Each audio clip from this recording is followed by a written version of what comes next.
Well, ladies and gentlemen, welcome to week 4 of the SU Football Weekly with Coach Joe Austin. How's everybody doing tonight? Can I hear a round of applause? Well, we're excited to have you here at the Sheraton Hotel as we talk Southwestern football every week. I'm your show host, Rob Hipp, of course, along with head coach Joe Austin. And a lot of folks braved the rain. You know, I was a little worried about the rain maybe holding off some people, but we still had a good crowd. So I want to thank you guys for braving the elements and coming out here. Also a special welcome to all of our wonderful friends out there on the web stream. Well, as Coach, as we dig into things here, of course, we'll have a quick highlight reel, but in their ASC conference opener at home, East Texas Baptist, they didn't disappoint their home crowd, defeating Southwestern 51-21. The Pirates now fall to 2-1 overall and 1-1 in conference play. East Texas improves to 1-1 overall, 1-0 in ASC play. Real quick, let's go over some of those highlights from that game, and then we'll bring on Coach Austin and talk more about breaking that game down and more. Stay with us, folks. We're going to play those intros now of that recap.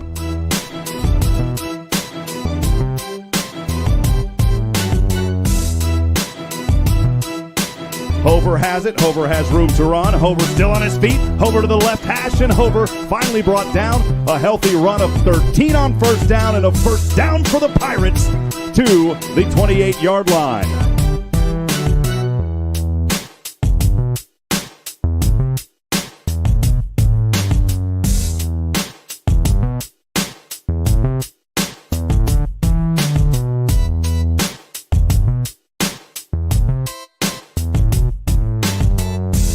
Hover will throw up the middle, has his man drilled at the 40, but it's complete into the hands of his intended receiver, Markel Henderson.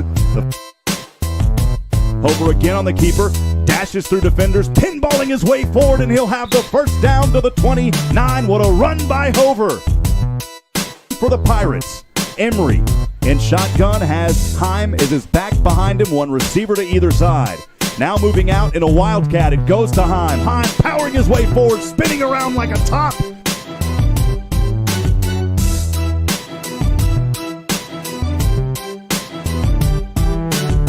Hover breaks through tackles. Hover still on his feet, and Hover down near the 15. Hover has the first down at the 17, breaking through defenders.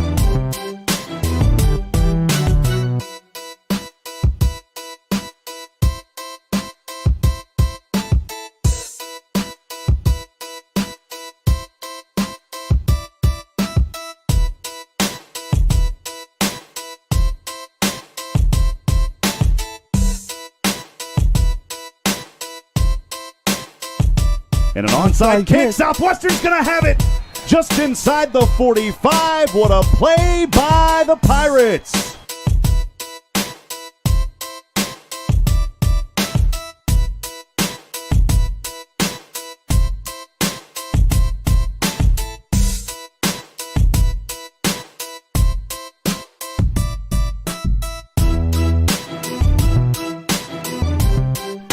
Second down and 10. The ball on the East Texas 49. Hover, a delayed handoff up the middle, has his back. It is Heim with the Heinrich maneuver to the 10, angling his way, and it's a touchdown. Kalen Heim, everybody, a 49-yard run.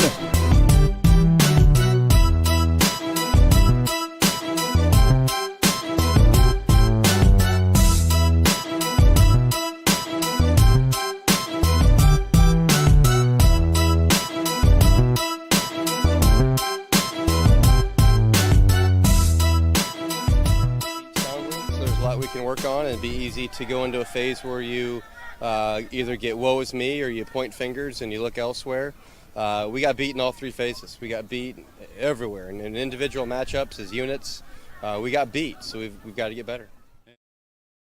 And the ball came out when his elbow hit. That's the breaks of the game. The next two fumbles were forced fumbles where ETBU took it away from us. We missed an inside linebacker. Fred was going around the left side. He's looking at his option keys, and so he's not seeing that backside linebacker come in. And then on our third one, our other quarterback, Austin Emery, found out that there's big, strong guys that are going to take the ball from you when your forward progress starts to go away.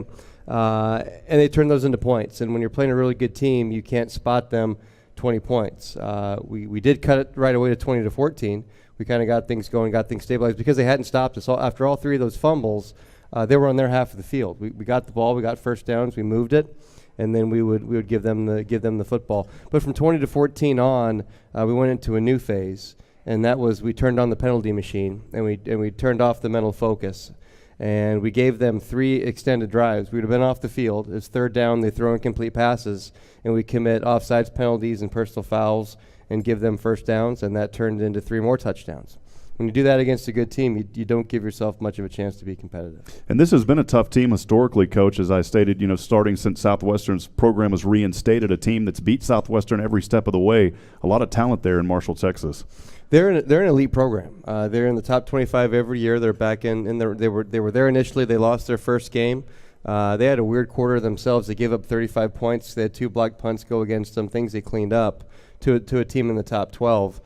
They're very good. They're in the rankings every year. They're one of the better teams. They were co-champions in our conference in 2016, and they have elite athletes. They put a guy in the NFL training camp last fall. They've got a wide receiver that's going to be in it probably next fall.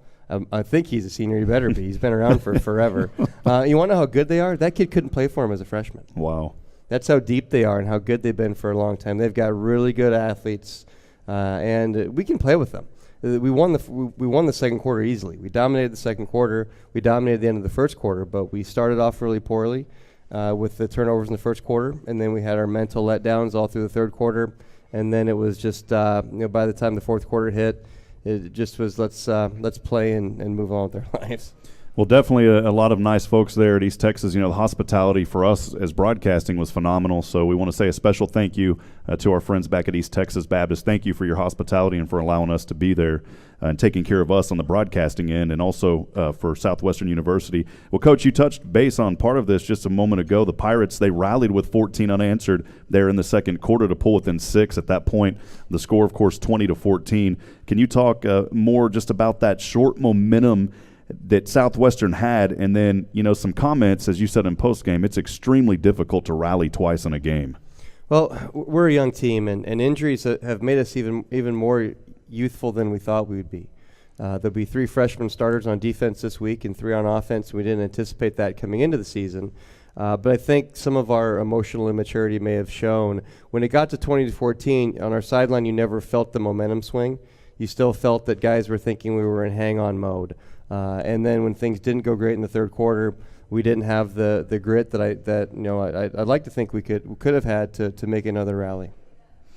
Well, as we continue to talk here with head coach Joe Austin, Coach, of course, penalties, again, a problem for Southwestern in this game. Can you talk about just the mental focus through that game? It's a pretty long trip, 4.5 hours or so there, and you get there, you're playing in rain and all that. Can you just talk about the mental focus and some of those penalties in this ball game? Well, I warned everybody about that last week. If you remember my post game with Chuck on the field after the McMurray game, I said we didn't play clean at all. And good teams will take advantage of how sloppy we were. So we're working through it. I don't have a solution. I talked with our character council this week, our older players, my trusted players that I go to for input. We talked with our coaches. I don't know. I think we have some emotional immaturity. We have only one senior in our whole defensive unit. Some of our key offensive guys are out and are banged up. And those aren't excuses, but those are things that we have to work on. We're younger than we thought we would be, and so we're going to have to play above our maturity level, our physical maturity level. We've got to just be more diligent to our tasks. Well, the good news is, we're still – it kind of leads into the segue of my next question, Coach. We're still early in the season, of course. Here in conference play, Southwestern is in a very tough conference. We don't have to talk about that. That's already a given in the ASC. There's plenty of time to work out some of these early season kinks, turnovers being one of them, penalties another one. Can you talk about how practices were this week and maybe what was discussed with the team to help get them back on track for a good matchup on Saturday? Well, our practices have been very good. We have a resilient team. We have a gritty team that is going to bounce back, and we're good at doing that. We have really good senior leadership and junior leadership. I shouldn't say just senior, but really upper class leadership. Mm-hmm. And a couple of those guys are going to be on later tonight, and they'll be really good at answering that question also, as far as what do you do to get refocused and how do you recenter. For me, it goes back to what we try to have our guys understand, is that every game is the big game, and every week is the most important week that they've ever had as football players. Because we have another challenge, and we'll get to that as we get later in the show, but it's another very good athletic team this weekend that's going to give us a lot of the same matchup problems, potentially that we'll have to have better solutions for. Well, Coach, it was good, of course, to see Fred Hover back in the saddle on the field after that injury the previous week. Can you talk about his health right now and his play? You know, he came out and then started to find a little rhythm back with his running game that we've seen, but can you talk a little bit about Fred, Coach? Well, Fred's going to play. I mean, you'd have to, somebody'd have to take his helmet probably and not let him bring his equipment to keep him out of there. And so he's going to go as much as he can go. It wasn't his best game, and I think he'd be the first to admit that. He didn't practice all week. And I don't care how good you are when you don't get that work in, and the first thing you do is see a really good defense full speed. That's a tough adjustment. So Fred's been active in practice. I expect that he'll be better this week.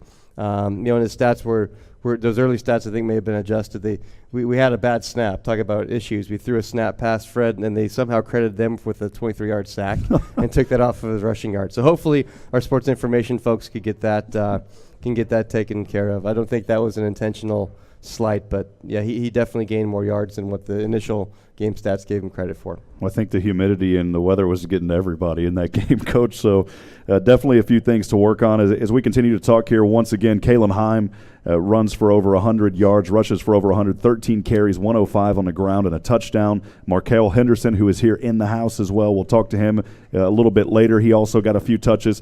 Can you provide your thoughts? We talk a lot about the running game because we always talk about getting that established really leads to the rest of the offense and great things happening. Can you provide your thoughts on this running game through the first 3 games of this early season and maybe some things that you would like to see improve? Well, we're not where we thought we'd be based on health. We've lost TJ Vela for extended period of time and James Matt, both all-conference players. TJ, I think, is probably the best lineman in our league, and that's made us have to shift some things. And guys we've got capable guys. They just aren't quite as seasoned. Sometimes you want to let things marinate for a little while longer, and guys are forced to come in now as sophomores and juniors that more time and more practice would have really helped them. But that's just not the situation that we're in. So we're doing okay. We definitely need to do better and just be better at our one-on-one assignments and at our individual skills. So that's what we've worked on really hard this week is cleaning things up. With what we do offensively, it's so much more about what we do than what other people do. There's only so many ways you can deploy 11 guys against the formations that we use. No one's come out and given us something that we've never seen before.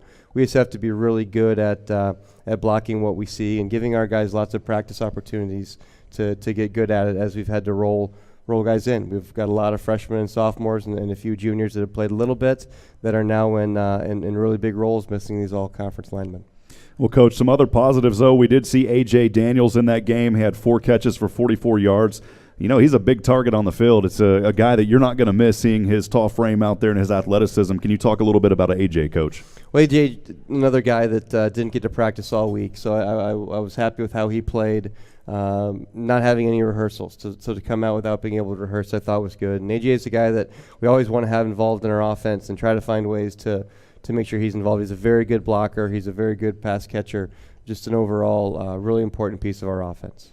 Well, Coach, now as we kind of shift gears and talk about the defensive side, Joel Hodico, 11 tackles, 2 pass breakups. Can you talk about his play in the game? He had a pretty good game on the defensive end. He's a very good freshman. He's been very productive. He slid in to an open role, and he's kind of been solid. We know exactly what we're going to get from Joel week to week, which is really something because a lot of times young guys are going to be up and down even by the play, or let alone by the game and by the week. So that's something that we're really proud of. It was a big challenge. A lot of really good receivers. As I said, there's NFL talent that was on the field last Saturday. So 2 starting freshmen in our secondary both did a good job, but they saw things that they hadn't seen before. I mean, we can't replicate that in practice. We've got some good players, but they're up with the first offense. You know, we can't just have our whole first offense, be the scout team all week. They get to see that in 7-on-7, but then in team sections, we have to kind of split that off. And so that's some great learning experience for both Jackson Reese and Joel Hodico as freshmen to see the speed of that. They may, they're probably going to see it again in a couple weeks. They're going to see some other guys that are almost as talented this weekend. So they're going to see that a lot more in the future. Well, and again, Coach, it's one of those things where Southwestern comes out, they, in a sense, deflated by that team. It was a tough game, a lot of athleticism on that team for East Texas Baptist. But You talk about, and this is kind of a rhetorical question, but if you're going to get a loss, you want to see it early in the season. That's a good teaching moment. Talk more about that, Coach. Well, that ties into what my initial reflections with the team were after the game is. This could be a really good thing for us. I think I think being in the polls affected us. We were 29 in the Bennett ranking and whatever else, and we're still in the AFCA Coaches Poll. We have to learn how to handle those things. People aren't going to get out of your way just because ETBU had dropped out and we were still in it. They're not going to move out of the way. They want to be right back there, and it just gives us an opportunity to really dial in on the fact that when you're playing really good teams, which we're going to play pretty much every weekend for the rest of our season, you can't beat yourself. And of course, that leaves us opportunities as coaches to find ways to train our guys mentally and physically and reevaluate the schematical things that we're trying to do to put our athletes in the best position. But again, with the young football team, it gave us a great opportunity to talk about emotional maturity and how we totally lost focus and committed more than a dozen penalties in one half of football. We don't have to do that. Those were self-inflicted things.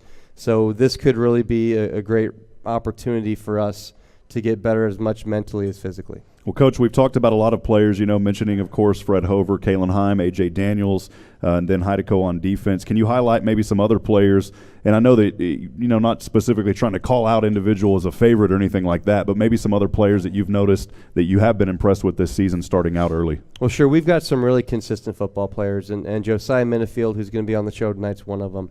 And he's one of our two guys that are kind of the Swiss Army knife utensils. We've got the knife, and you need something, and Minifield has it. Minifield plays corner for us. He plays slot corner. He plays safety. We can put him over a tight end, and he can stop the run in the box. And we can build around his ability to be really versatile. And Aaron Robinson's another player that gives us the ability to be really versatile. He also plays corner and safety. He plays strong safety in the box, almost as a true linebacker at times with Aaron. So those guys really allow us a lot of flexibility. And we mentioned after week one the flexibility that Hayden Smith gives us. So those are three guys that allow us to get by, and I'm not knocking our freshmen, but when you're playing freshmen, you're getting by with them. And so they make their jobs easier. They let Jackson be in one spot, and they let Joel be in one spot because they can move around and we can shift. We're also getting some really consistent play from a couple of our defensive ends in Garrett Womack and Nick Smith. And then our third guy in that rotation, Yusuf Sham, he pleasantly came on. He was a little bit slower this year to get started, and he did a really good job also. So we're not far off. It was a lot of mental things. I mean, they were going to challenge us, and they were going to complete passes. But going back to some things that didn't go well on defense is we extended drives for them with silly penalties and with the late hit and with jumping off sides. We stopped them a lot.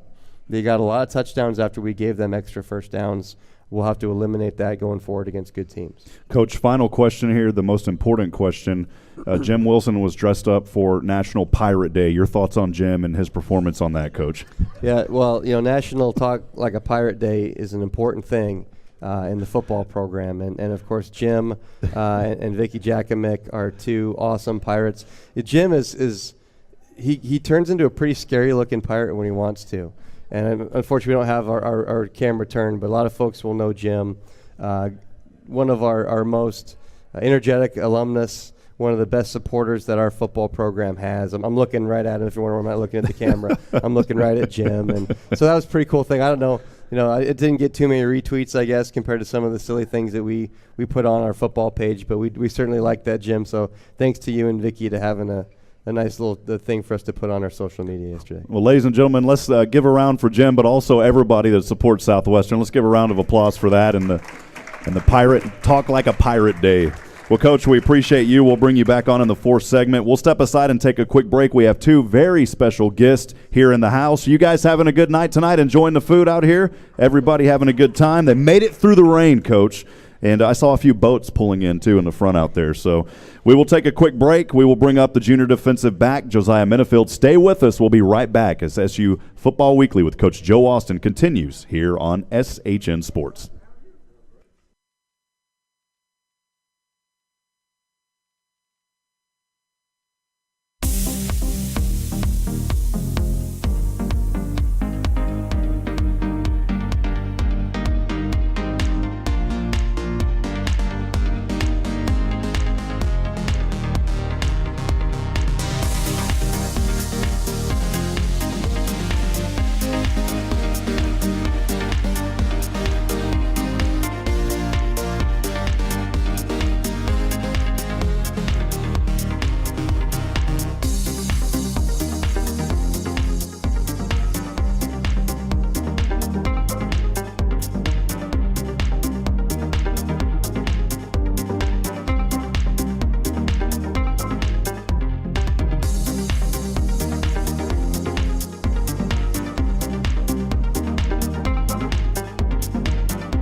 Well, welcome back to SU Football Weekly with Coach Joe Austin. And joined by me now, please join me in a round of applause for the junior defensive back number 1, Josiah Minifield. Let's give it up for this young man up here tonight. Thank you. I got to tell you, there's so many great young men at Southwestern University, and Josiah, your smile, man, your enthusiasm, it's contagious, man. I always enjoy seeing you, and there's certain folks that, out there that when they come into a place, you just know they're in the room. This is a guy right here that is in the room, man. So thank you. It's a true honor and blessing to have you here tonight. Josiah, thank you for being here. Yes, sir. Couple of quick highlights that I want to make sure that we go over. On the Dean's List in the spring of 17, Director of Athletics Academic Excellence Award back in 2017. You're majoring in communication studies and minoring in Spanish. Yes, sir. And you're from Chandler, Arizona. Can we give it up for Arizona and Josiah? Yeah. Come on, man. Well, Josiah, you, coming from Arizona, I would believe that you're used to the heat. So can you talk about where you came from there in Arizona? And if you think that, we handle the heat kind of bad here, you can poke a little fun at us because you're from Arizona, man. Oh, yeah. But talk about just coming there from Arizona, your high school career there at Brophy College Prep, and how you ended up here at Southwestern, young man. Oh, yeah. Well, most definitely. Well, Arizona's definitely a hot place. Normally it's around like 110 on a casual basis in the summer, so I'm constantly trying to get used to the heat. I mean, I'm not there yet, but it's something that comes with age and time. So, Brophy College Prep was a wonderful school I went to. Private school, Catholic school down in Phoenix, Arizona. It was a wonderful school, actually. I met one of the coaches there. Coach Molander was really a person who shaped me to be who I am today, and I really think that was something that's key that I carry on even now. And it's pretty cool. I played with guys like currently Isaiah Oliver. He's a Falcons cornerback right now. I played with him. I played against him. And I played almost every position I could think of. In high school, I started out as a wide receiver. That didn't work out. I played middle linebacker my sophomore year. Then I played running back, and then I finished my career off there as a safety or a defensive back. Hey, but that's kind of like being a small business owner, man. You're playing every single position, man. So that takes a lot of talent, to do that, Josiah. Well, something else I wanted to touch base on. You are one of 6 siblings, man. Can you talk about your brothers and sisters and what influences they've had on you? Because that's a pretty big family, man. Yes, sir. Oh, most definitely. Well, I am the youngest boy, so I am number 5 out of 6. And so, growing up with all of them around, and every now and then it was a little hectic and traumatic, but it was also very fun and very cool because you can't get any experiences like the ones that you can get from your family. So I know it definitely shaped me to be as hard-headed as I am today, but also as stubborn and as determined as I am too. So you're talking plays into talk about being hard-headed, man. I don't see that at all, Josiah. Maybe on the football field, we'll talk to Coach afterwards, but definitely out in public, man. You're an easygoing guy, man. Well, thank you. Let's kind of shift gears and rewind a little bit. Of course, a tough game versus East Texas Baptist on the road, a team that Southwestern, we mentioned early on, Josiah, hasn't beat that program since it was reinstated for Southwestern. But on the defensive end, you had 2 tackles. You assisted for 1, and so you actually had a total of 3 tackles if you add it all up in there. I don't want to shy you on any points, man. Nah, you're good. Can you talk about the high-powered offense at ETBU and some hurdles you and your teammates on the defense were facing all night? Because this is a team that this kind of offense, you haven't faced them yet this season. Mm-hmm. Yes, sir. Yeah, it definitely plays into the fact that, ETBU is one of the best offenses in the nation, hands down. We had to give it to them, especially with a lot of our defense, specifically being freshmen, and we're a really young defense in itself, and so getting to that experience level of being confident and knowing what you can do is definitely it comes into not a problem, but just a hurdle that we got to get over, like you said. And ETBU definitely they were fast paced, and we tried to simulate that, but you can't simulate something like that in the game. So I got to give it to them, but I'm not disappointed. I just know that we can do better as a defense. So. And you kind of agree, as Coach talked about, it's good that these things are happening early in the season. It's a teaching moment for you guys. Yes, sir.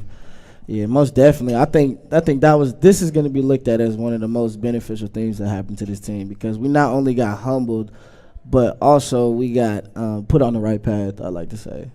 Well, as we continue to talk to Josiah Minifield here, you know, some things, I always ask this every week, some areas that you, on a personal level with the team, where would you like to see some improvement maybe on your end, just as you personally? Yes, sir. Well, me personally, you know, I love to lead more. I'm already a leader on the field, but, you know, personally, I always like to critique myself and make myself not only a vocal leader, but to lead by example. And I know as being a cornerback, you know, it's not as many opportunities as I would like to, but, you know, to continue to be able to get into the action and make a difference vocally and by leading by example as well. Well, where do you see, you know, we've talked to you about just kind of some things and you and your leadership and wanting to continue to work on that. But, Josiah, where do you see just on the defensive side as a unit, what do you think are some things that you guys are going to have to improve on? The biggest thing is really communication and playing together. Really like a family, because once we get that down, we really are an unstoppable unit. I truly believe that with all my heart.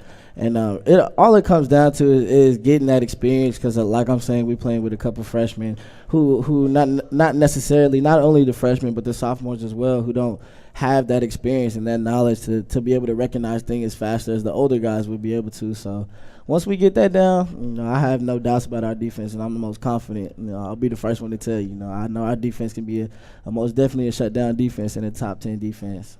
Awesome, man. Well, as we continue to talk to Josiah Minifield here, a chance to rebound back at home, yes, sir, right here in the backyard in Georgetown, Texas. What are some of the goals on the defensive end that need to be accomplished specifically in this game against the Louisiana team that, you know, yeah, they've struggled, but they're going to be hungry for a win as well. So talk about what you guys will have to do on Saturday. Yes, sir. One thing that I emphasize to defensive backs is really to not be afraid of the challenge, to really know that they are going to come after the young guys, and to not only acknowledge that but accept that challenge.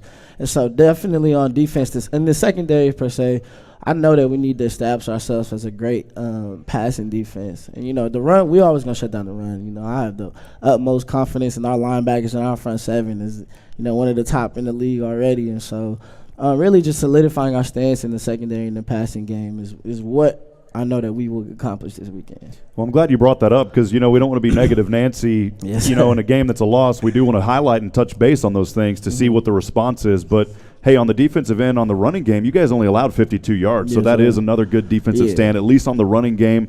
You know, definitely the passing game, an area that will have to be improved on. Well, as we talk more about the game coming up on Saturday, right here at home, how important are these home games that for you guys this year, and you not having to travel, you know, 4 hours, 5 hours, the big one coming up going to be 8 or 9 hours. So yes, sir. what is that for you guys? You know, playing here at home, not having to travel, just talk about the mental preparation, as well as, you know, you're not going to be so tired at those games, hopefully. Yes, sir.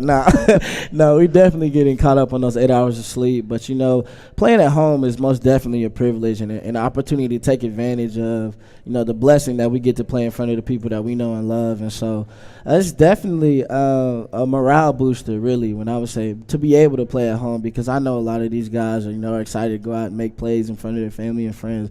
But, I mean, me personally, my dad comes to come and watch us. And so he comes all the way from Arizona. Wow. So that's most definitely an opportunity for me to show out for him. I mean, show how appreciative I am of him. And so I know that's why home games mean so much to me. Well, you're talking, how far of a drive is that, man? 11 hours? It's 15 hours. 15 hours. We made that. Yeah, we made that drive this summer, and it was no joke. I tell you, we got plenty of stories and a whole bunch of nonsense that went on that whole trip that we don't ever want to go through again. So. Well, hey, even on our 3-4 hour, you can ask Galen. We have a lot of nonsense as well, so I know where you're coming from, man. Yeah. Well, Josiah, let's give it up for his father. Driving that far, you got to talk about that, guys. I mean, that's definitely worth a round of applause. That is just amazing to hear that. You know, we cover a young man at Georgetown, and his father or his grandfather, whenever he was playing at Georgetown, drove all the way down from Lubbock, and I thought, man, that was far. And then you're talking 15 hours, so that's good, well, man. He flies, but, you know, we have made the drive. Okay. Yeah, I was like, wait. We'll still keep the applause, though. We'll still keep the applause. I just assume driving, man. So that's because I'm always used to driving. So, anyways, awesome that you're flying down. That's still very commendable coming down for that. Well, Josiah, as we continue here, having a good talk with you, young man, can you talk about some of the highlights so far? As a junior at Southwestern, can you talk about some of the highlights that you've had so far during your career here at SU? Yes, sir. Definitely. Not only this year, but stepping into a role of leadership. I think that's one of the biggest things for me is to be able to be an example and set and make a legacy on and off the field. We had Nick Kelly here and DJ Johnson the last couple 2 years, and I know they really imparted some things into me that I'll never forget, and I'll be able to lead future defensive backs and generations. Really, and so I'm more than excited to pass on that knowledge, and I'm more than excited to make something happen this year because I've been itching for another ring, and as we all know, that's always the ultimate goal. So I never want to shy away from what we're really here to accomplish. Well, that's great. Very great chat we're having here with Josiah Minifield. Just a couple of more questions. I always ask this to everybody that comes up here, just because it's just inspiring to hear your stories and where you came from, how you got to Southwestern. Yes, sir. But Josiah, can you talk about, you talked about your family earlier. Can you talk about who has been the biggest influence on your life and has led you to where you're at here today, young man? Yes, sir. Ooh, that's a deep conversation. And it's tough because I really do have so many influential people such as, my father and my mother and my family in general. And I had to talk with my brother one day. Was when we were real young, he just sat and looked up at me and was like, what do you want to do with your life when you grow up? And I've had plenty of deep conversations like this just to figure out, who am I going to be in this world and what do I want to do, and what path does God have out for me? And so, I've definitely made strides in my personal life and my spiritual life being here at Southwestern, and I've never been more proud, and I'm excited to see where it leads. Awesome. Well, finally, camera right there on you, young man. Who would you like to give a shout-out to? Send a little love there tonight through the internet land back at home. Well, most definitely, Mom and Dad, I love you guys very much. And, my girlfriend, Amy, want to make a special shout-out to you, too. And everybody else back home, I can't wait to see you, and I love you guys so much. Awesome. So, yeah. Great interview here. High energy young man, and great to see this and awesome stuff you guys are doing this season. And, yes, and we're rooting for you guys as always. Let's give it up, ladies and gentlemen. A round of applause for Josiah Minifield. Unbelievable energy, man. So communication, you're going to do good, young man. Thank you. We'll take another quick break as we will bring up Markel Henderson. Stay with us. We'll take a short break. SU Football Weekly with Coach Joe Austin. We'll continue here in just a few moments.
Well, ladies and gentlemen, welcome back to SU Football Weekly with head coach Joe Austin. I'm now joined up here at the table with the senior running back, number 21, Markel Henderson. Let's give a round of applause for Markel making his way here tonight. We appreciate you, young man, and got a lot of great questions that we want to talk to you about here as we continue the show. Markel, before we get started, I always like to highlight the accomplishments that you guys have had, not just on the field but also in the classroom. You've been here 4 years at Southwestern now, a veteran leader on the team. You were the SCAC. You won the SCAC Academic Honor Roll back in 15-16. You won the Director of Athletics Academic Excellence Award in 2016 twice and in 2017. You've also been on the Dean's List. You're majoring in business and economics, part of the resident assistant program as well as the Kemper Scholars Program, and I definitely want to talk a little bit more about that here towards the end of our interview.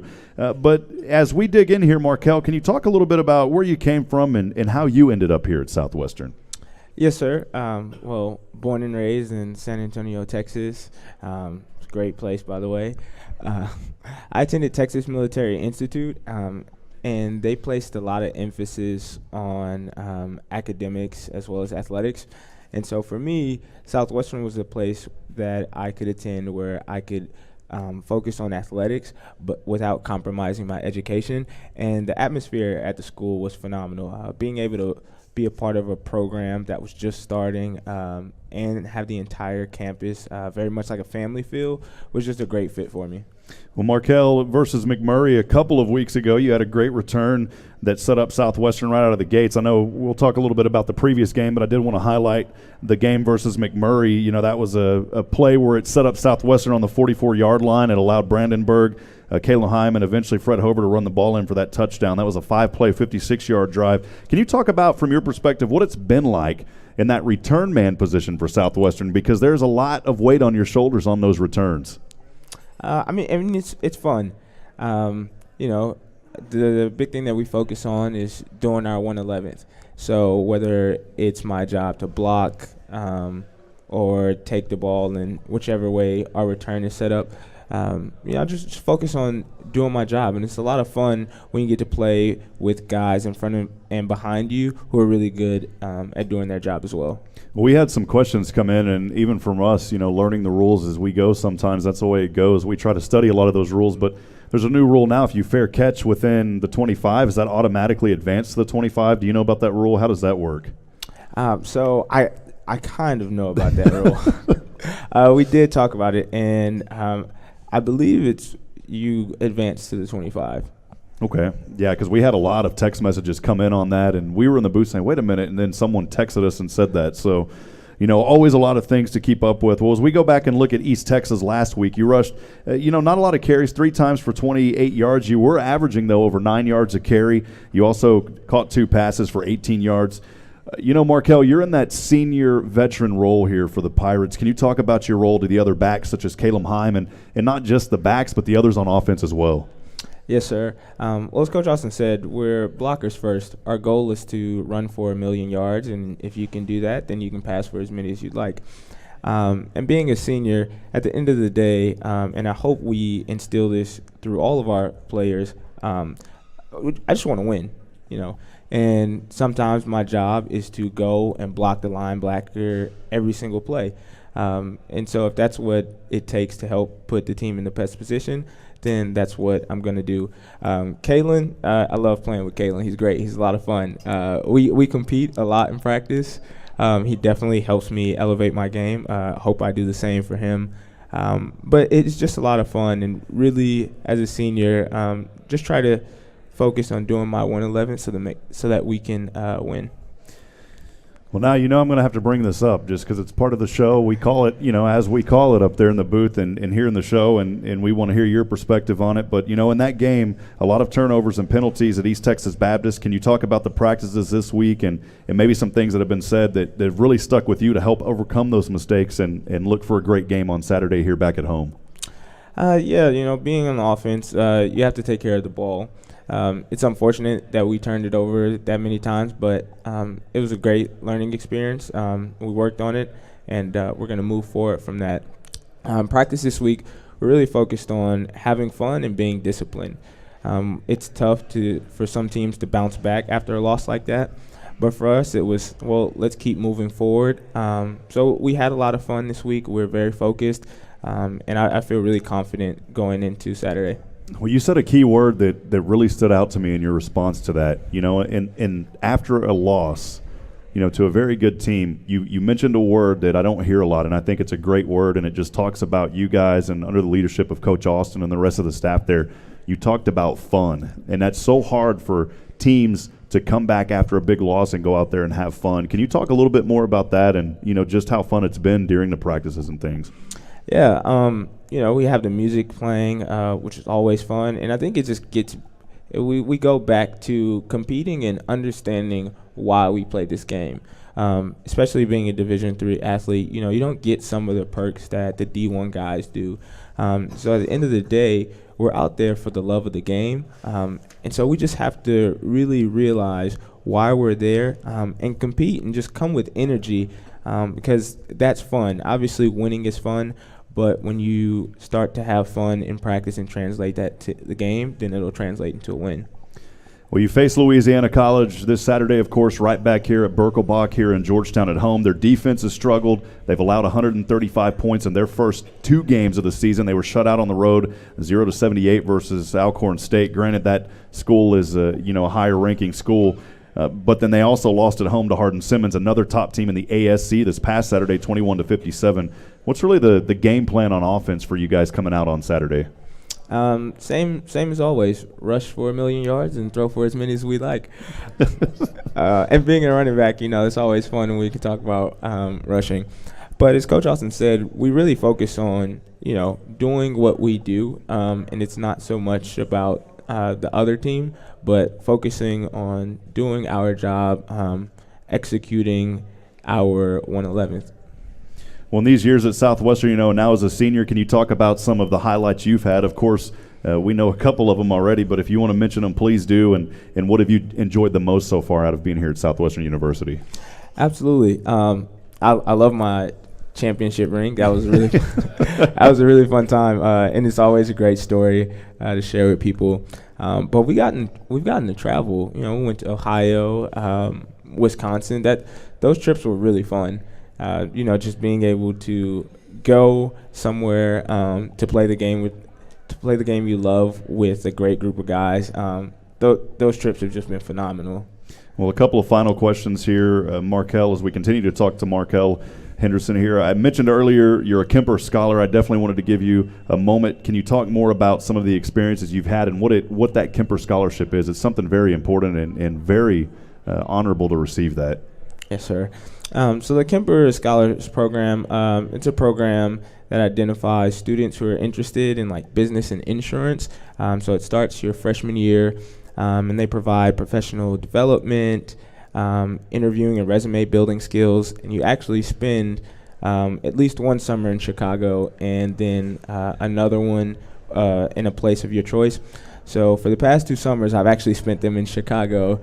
So that's been a lot of fun. I actually got to camp a little late because I was finishing up my internship. But that's fun. The program has been instrumental in building my professional self, and I'm grateful that Coach Austin has been very supportive of helping me with that. Well, I think that's something admirable. Can we give him a round of applause for that and that scholarship? I think that is something that is tremendous, and you get some real-world hands-on experience in the industries that you're wanting to get in. Well, as we've just got a couple of last questions here, really quick, can you talk about who has made the biggest impact on your life, or folks who maybe more than one, and those influences and what those have meant to you? That's a tough question. Probably my grandparents. I'm the oldest grandchild, so early on I got spoiled and spent a lot of time with my grandparents, so that was always fun.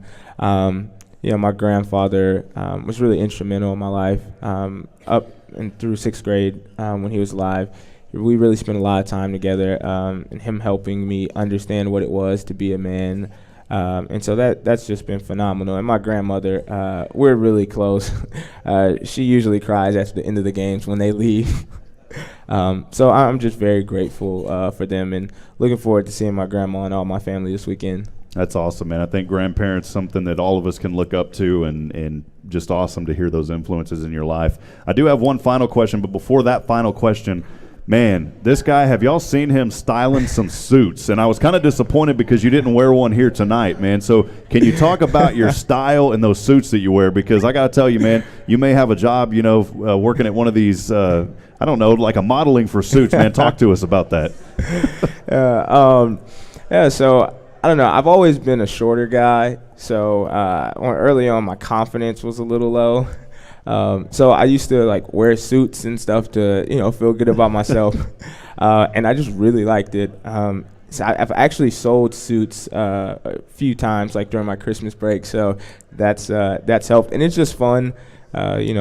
I like to look nice, and it just helps me feel good. Awesome, man. Well, you can definitely pull it off. I've seen the pictures. I was like, man, this guy is styling.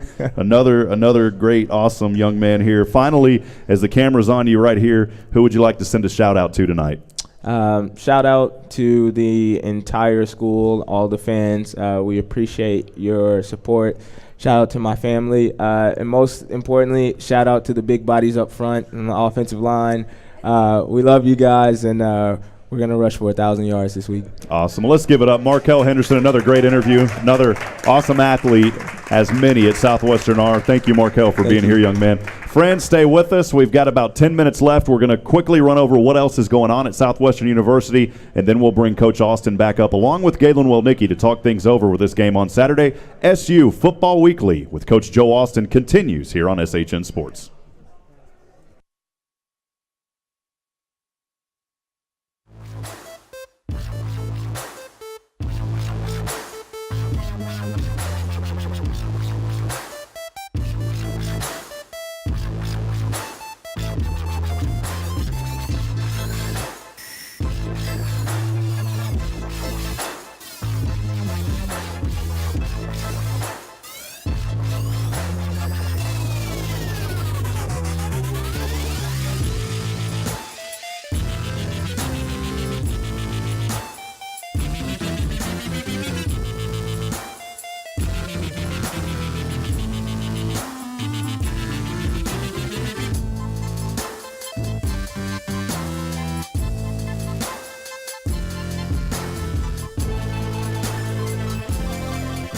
Well, friends, thanks for being here with us. Are you guys having a good night tonight? Let me hear a loud round of applause. You know, Val was here last week, and we had a bunch of woos. Can I get one? Can anybody give a woo out there?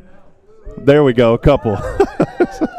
Well, real quick, wanted to talk about a few things going on at Southwestern University as we recap a few things over this last week. John Hatton, a senior at Southwestern, named the first SCAC Men's Runner of the Week for the Southwestern cross country team. That was after his performance at the recent Rhodes Invitational on Saturday the 15th. He ran a 26:50 on an 8K course, finishing 6th among D3 runners and 17th overall. Let's give it up for that young man in cross country. A great job there. The next meet for the Pirates will be in San Antonio at the University of Incarnate Word on October the 6th.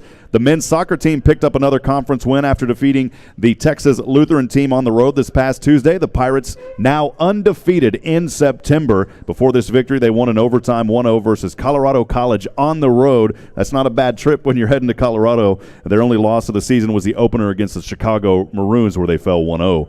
As we talk about the men's soccer, also the next game for the Pirates scheduled for tomorrow. Hopefully, we'll see if the rain stays away. 5 p.m. versus Centenary. They now have a 5-1-1 record and 3-0-1 in SCAC conference play. Southwestern women's soccer kicked past Huston Tillotson 2-0 for their second straight win this past Saturday. The Pirates' 5-game homestand continues Friday at 7 p.m. as they return to conference play at home versus Centenary. They are currently 3-2 overall and 1-0 in conference play. And after 5 sets, the Southwestern women's volleyball team made a comeback win 15-12 against the Concordia Tornadoes. The Pirates look ahead to home games this weekend in the SCAC divisional crossover, those starting at 10 a.m. on Saturday. They are 4-5 overall, 2-1 in conference play. Before we get to that last segment, briefly, we did want to mention our sponsors here, our platinum sponsors, Minuteman Press, Waterboy Graphics, Mighty Fine Burgers, Fries, and Shakes, Roger Chappell, Berkshire Hathaway Home Services. Roger in the house. Thank you, Roger. We appreciate you. First Texas Bank, Georgetown Jewelry, HEB, Mama Foo's Asian House, Rudy's Country Store and Barbecue, the Sheraton Austin Georgetown Hotel and Conference Center. Can we please say thank you? They allow us to come in here and invade their space every Wednesday or Thursday. We appreciate that.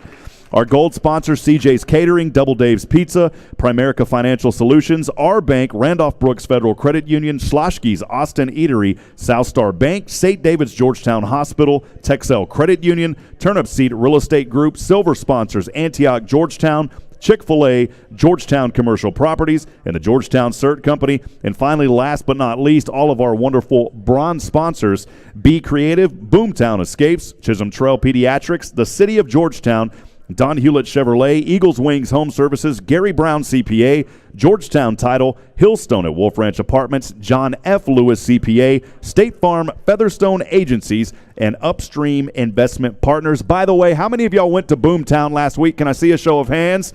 That was awesome, and we hope you guys enjoyed it there. So we thank Boomtown and all the wonderful sponsors making happen things here at Southwestern University. We'll take another quick break. We'll bring up Coach Joe Austin, Galen Welnicki, as we look ahead to the game on Saturday. Stay with us. SU Football Weekly with Coach Joe Austin continues on SHN Sports.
Welcome back to SU Football Weekly with Coach Joe Austin for our final segment as we look ahead to this coming up week. American Southwest Conference play resumes, of course, this Saturday. The Pirates are back at home at Birkelbach, where they will face the Louisiana College Wildcats. The Wildcats are 0-2 after a deflating season opening loss to Alcorn State, 0-78 on September the 8th. And last week, avoiding a shutout but getting hammered 57-21 at home versus Hardin-Simmons.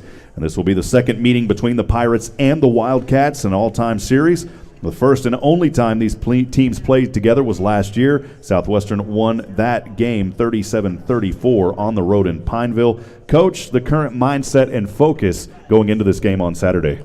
Well, the first thing to talk about with this team is there's never been a more irrelevant 0-2 start. They played a fully funded Division I team.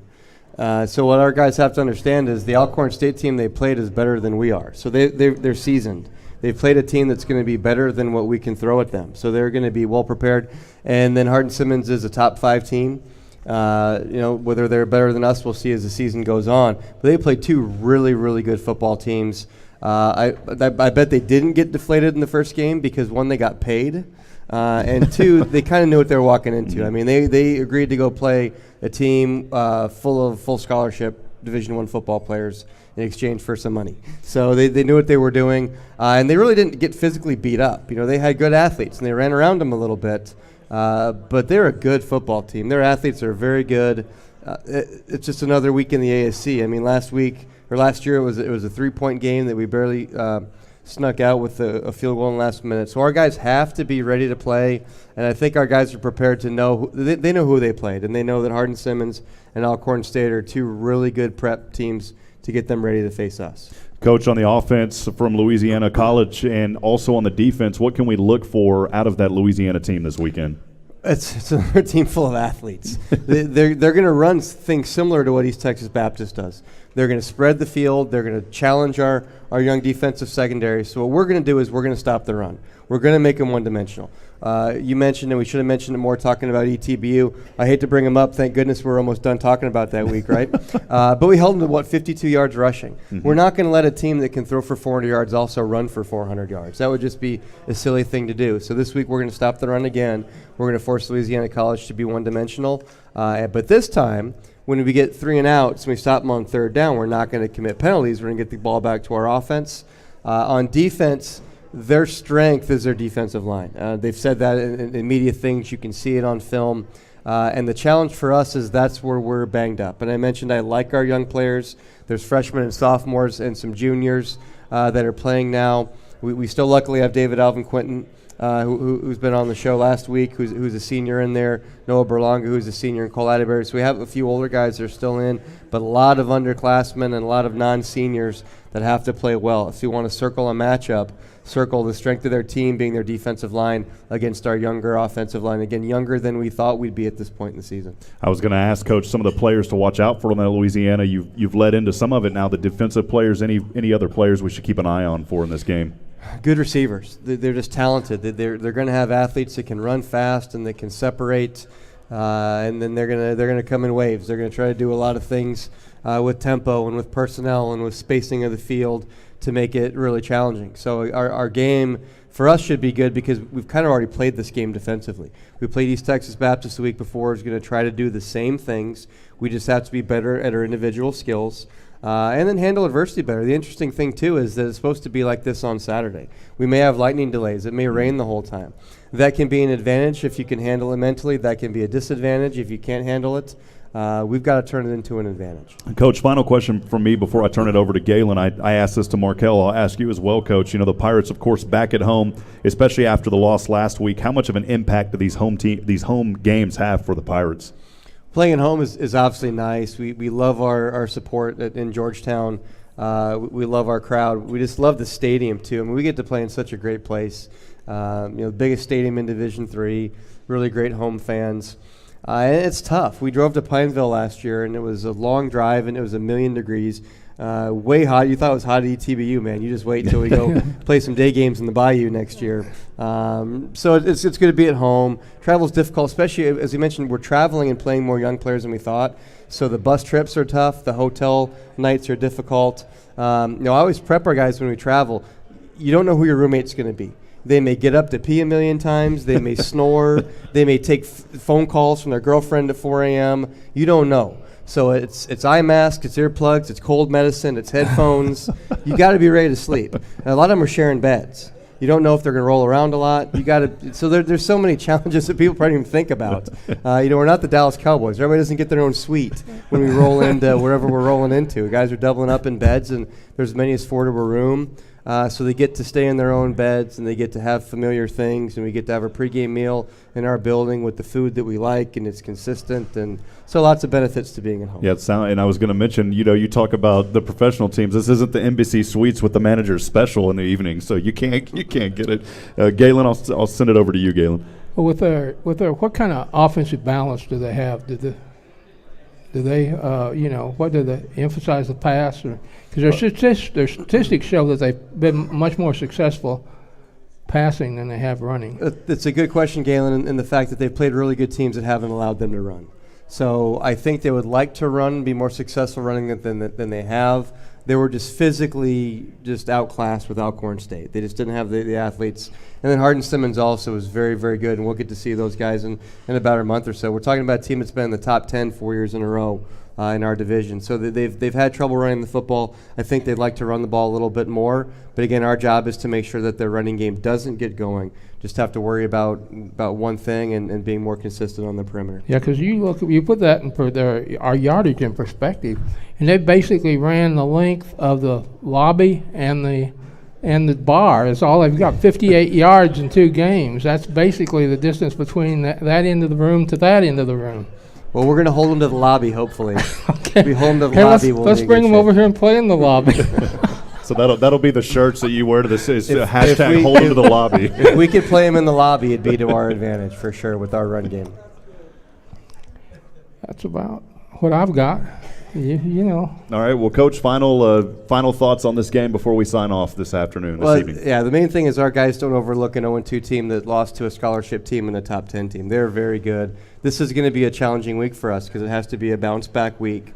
And it's a very quality opponent. I don't care what their record says. If we played Alcorn State, we wouldn't have won either. But we'd have had the money, I guess. So there's reasons to do it. They're a good team. They're going to be a very good challenge for us, especially with some of our, I wouldn't say weaknesses, but some of our transitions at offensive line. Again, that's the matchup to circle, is how well our offensive front can do against their very good and very big defensive line. I got one more question, Yeah, if I man. could squeeze it in. Is there any chance that anybody would be looking ahead toward Belton? Mary Hardin Baylor in Belton. Oh, do we play them later? You play them the next week, I believe. Okay. Okay.